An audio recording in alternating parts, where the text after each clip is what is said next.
اگر عطاؤں کا سمندر دیکھنا ہے تو امام محمد تقی علیہ السلام کی زندگی دیکھیں۔ جب دل رونے لگے اور زبان خاموش ہو جائے تو امام جواد کو پکار کر دیکھیں۔ آپ کا لقب ہی جواد ہے، جواد یعنی عطا کرنے والا۔ آپ اتنی زیادہ حاجتوں کو پورا کرتے تھے کہ لوگ آپ کو باب المراد کہتے تھے۔ جب سارے دروازے بند ہو جائیں تو اپنے نویں امام کو پکار کے دیکھیں۔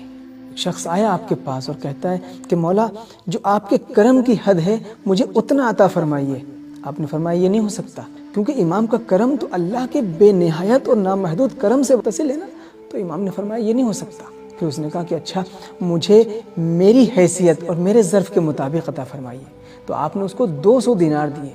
جانتے ہیں 200 دینار کتنے ہوئے؟ ایک دینار 1 مسقال ہوتا ہے۔ 1 مسقال یعنی 4 گرام سے زیادہ سونا، تقریباً 800 ساڑھے 800 گرام یعنی 1 کلو کے قریب آپ نے اس کو سونا عنایت فرمایا۔